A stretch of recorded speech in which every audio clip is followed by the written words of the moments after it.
बेयो आंनि असे फिसा नङाबाबो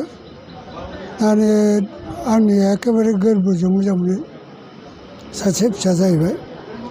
दा बियो मेथाइआव जे जेरैबायदि खनदों माबादों बेखौ गेजेर हिसाबै माबानाया फिसा हिसाबै माने बियो आंनि गथ' गेदेरजों बिसि खाग्रोदोंमोन आवगाय, बेनिफ्राय दा सहाय खालामदों बेफोरखौ। अब्लाबो बियो गावनो बुंफिनदों जे गाव पिअ परिखा होनायाव फर्म फिलाप खालामनो फैसा एसे माबा जादोंमोन, आंखाल जादोंमोन, बेखौ आं हरदों।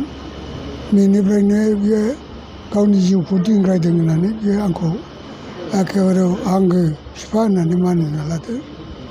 दा जिहेथु नोंनि अननायाव बा बिथाङा नोंनि मुं लानानै बुंदों जाय गाव जा बिसिम मोनफैबाय बेनि गुबै बिहोमाया नोंनि दैदेननायाव जादों होनदों। दा गोबां सम बेयो बर' समाजनि थाखाय मावबोबाय आरो दा गोबाव बिथांनि गोरबोआव गोबां आरो बर' समाजनि थाखाय मावनो थाखाय हास्थायनाय दं। बेयाव मा फोरमायगोन?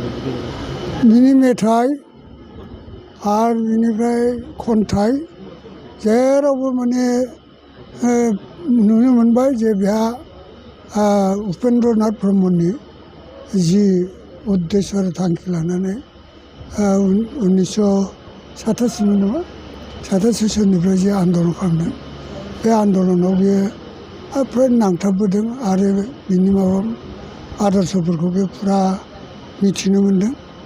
बे हिसाबै बियो जे उनावहालागै जिनिखि आन्दलन जाबोदोंबाबो मानसिफ्रा जे बिटिसि मोननायनिफ्राय गावस्राबाय, खौसेथि गैया जाबाय, बेफोराव दुखु फोरमायनाय, खौसेथि बायनाय बेफोरखौ नुनानै बिनि गोसोआ खोब गाबखांदों।